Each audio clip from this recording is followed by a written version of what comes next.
Hello people, welcome to my channel. My name is Aviral and the people who just started watching this series.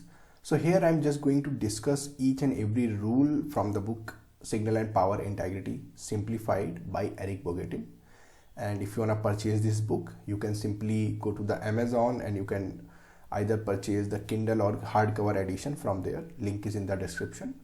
So today we're going to discuss rule number 2, which is ideally all the signals should use low voltage planes as their reference planes, right? Again, you can find the if you want to read about this particular rule in very detail, you can simply go to the page number 244 and 254.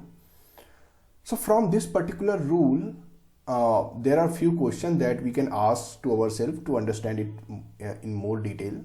So the first question is, what is the meaning of reference plane? That we're going to discuss. Another question that we can ask, what is the meaning of low voltage planes?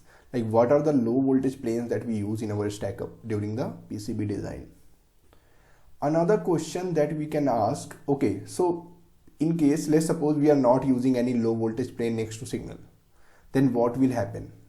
How it will impact the, you can say how it will impact the impedance, whatever the driver will see, right? Or what will be the change in impedance during the signal travel through a track, right?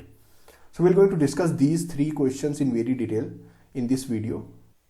But before going further, NextPCB again came with lot of offers and surprises for you and for this Christmas. So there is a lucky draw up to $50 of discount on PCBs and components, and they have like up to $20,000 of gifts for you.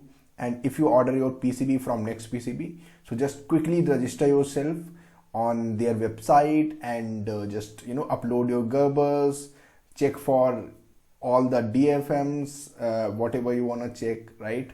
And just order your PCB instant. They have again, like this is their like trial PCB. If you are creating prototypes, you can simply order your PCB free of cost, right? And again, it's awesome lead time. You will just get your PCB.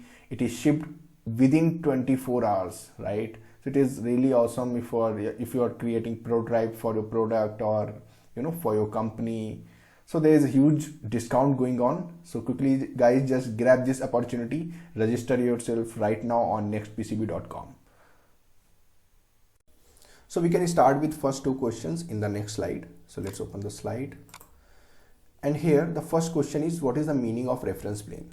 So we have already discussed in our last, which was rule number 1. So there we discussed a driver element has two things. One is signal and another one is its return path, right? Or the return current.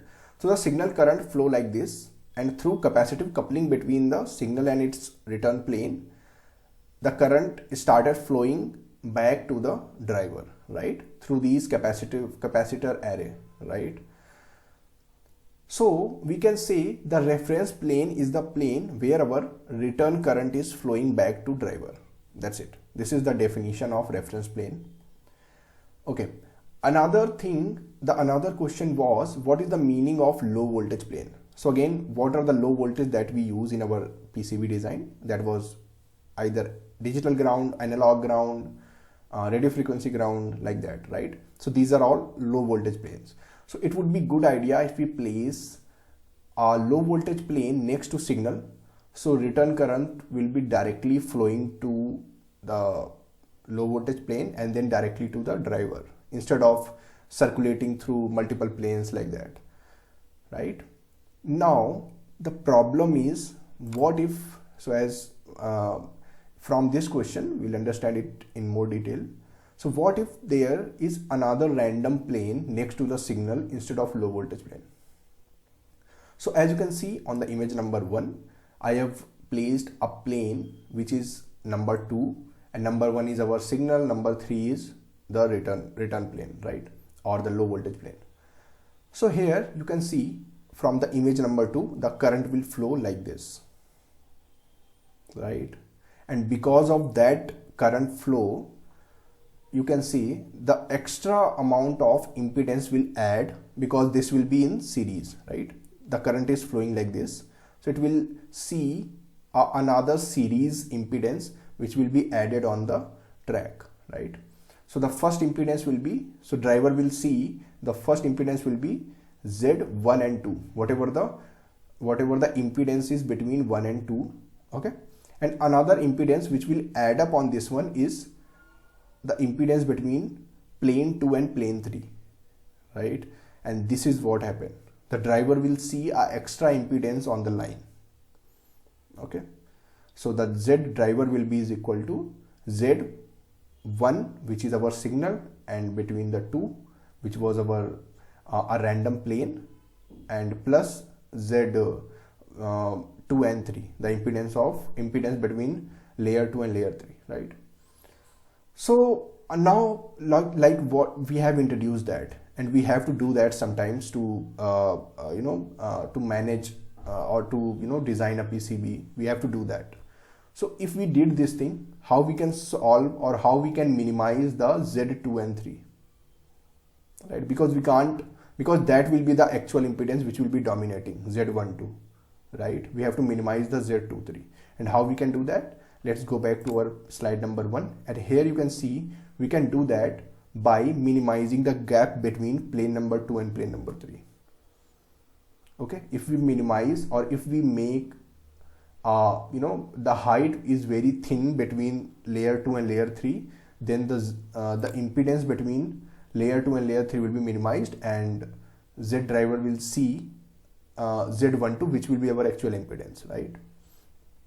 Another thing how we can minimize it, the material used between the plane. So between the planes means the random plane and the zero voltage plane should have lower dielectric, because in previous video we have seen that the impedance is directly proportional to the dielectric material, right? So from that we can minimize the impedance. So these are all the things that I just want to discuss for rule number 2. I hope you understand this, and in case of any doubt, you can comment your doubts in the comment section. I'll revert those as soon as possible. So thank you.